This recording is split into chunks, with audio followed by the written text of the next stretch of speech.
नमस्कार दोस्तों, स्वागत है आपका योगी इन्फो में। दोस्तों, आज यूक्रेन युद्ध एक ऐसे मोड़ पर आ चुका है जहां शांति की बात तो हो रही है, लेकिन शर्तें बहुत भारी हैं और यही समझना सबसे ज्यादा जरूरी है। सबसे पहले समझिए, यूक्रेन ने अचानक नाटो छोड़ने की बात क्यों कही। यूक्रेन सालों से नाटो में शामिल होना चाहता है। कारण साफ है, नाटो की सदस्यता मतलब आर्टिकल 5 की सुरक्षा।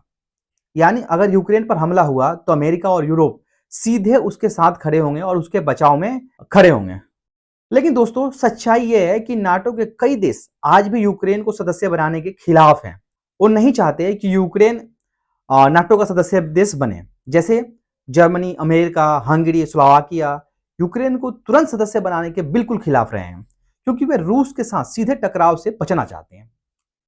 और युद्ध के दौरान नाटो किसी नए देश को नाटो में शामिल नहीं करता। इसलिए राष्ट्रपति जेलेंस्की ने कहा है कि अगर नाटो नहीं मिला तो कम से कम एक ऐसी सुरक्षा गारंटी यूरोप और अमेरिका दें ताकि आगे भविष्य में यूक्रेन की सुरक्षा की जा सके। और यह यूक्रेन की तरफ से समझौता है, मजबूरी में लिया गया समझौता।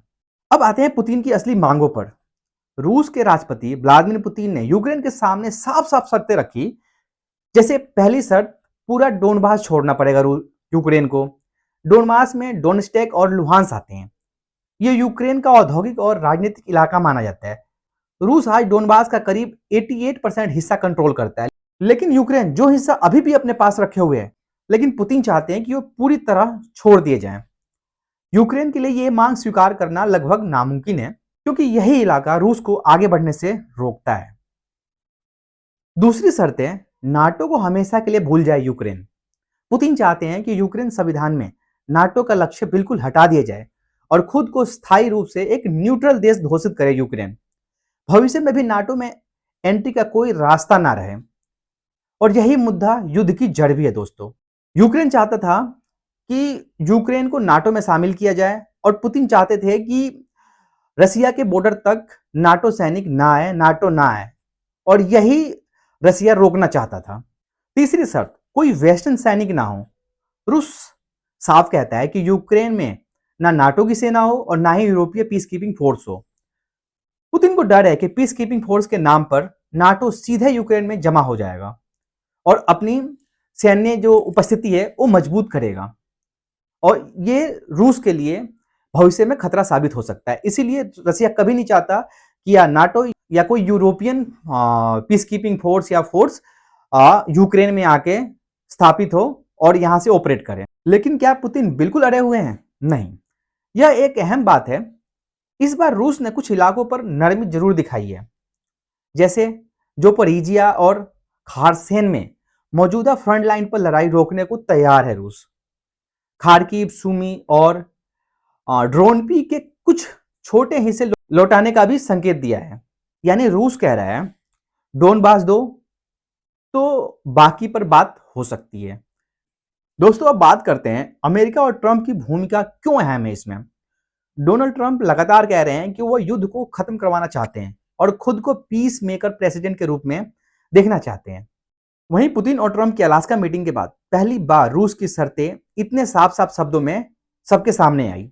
लेकिन ध्यान रखिए, शांति का दबाव ज्यादा यूक्रेन पर है, रूस पर नहीं, क्योंकि रूस जीतता हुआ है और यूक्रेन हारता हुआ जा रहा है।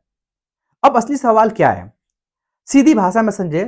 यूक्रेन कहता है कि नाटो छोड़ सकते हैं, लेकिन जमीन नहीं। रूस कहता है जमीन दो तभी शांति हो सकती है, आगे की बात हो सकती है, और यही बातचीत अटक जाती है। अब दोस्तों, एक जरूरी ऐतिहासिक तथ्य समझते हैं, 1994 का सबक। 1994 में यूक्रेन ने अपने परमाणु हथियार छोड़े थे। बदले में अमेरिका, ब्रिटेन और रूस ने उसकी सुरक्षा की गारंटी दी थी। जी हाँ दोस्तों, लेकिन 2014 और 2022 में वही गारंटी काम नहीं आई। इसलिए आज यूक्रेन कानूनी और मजबूत सुरक्षा चाहता है, सिर्फ कागजी वादे नहीं, एक ऐसा मजबूत ढाल जो किसी भी परिस्थिति में यूक्रेन की रक्षा कर सके। बात साफ है, यह युद्ध अब हथियारों से ज्यादा राजनीतिक फैसले पर टिका हुआ है। यूक्रेन के सामने दो ही रास्ते हैं। यूक्रेन या तो युद्ध जारी रखे या शांति के लिए बड़ा समझौता करे। लेकिन डोनबास छोड़ना यूक्रेन के लिए सिर्फ जमीन छोड़ना नहीं है दोस्तों, ये देश की सुरक्षा और भविष्य छोड़ना जैसा है। इसलिए शांति आसान नहीं है। आपसे एक सीधा सवाल, क्या यूक्रेन को जमीन देकर शांति लेनी चाहिए या ऐसे समझौते भविष्य में युद्ध को जन्म देते हैं? अपनी राय कमेंट में जरूर लिखें और ऐसे ही सरल बिना शोर शराबे वाले एक्सप्लेनर वीडियो के लिए चैनल को सब्सक्राइब करना बिल्कुल ना भूलें दोस्तों। नमस्कार, धन्यवाद।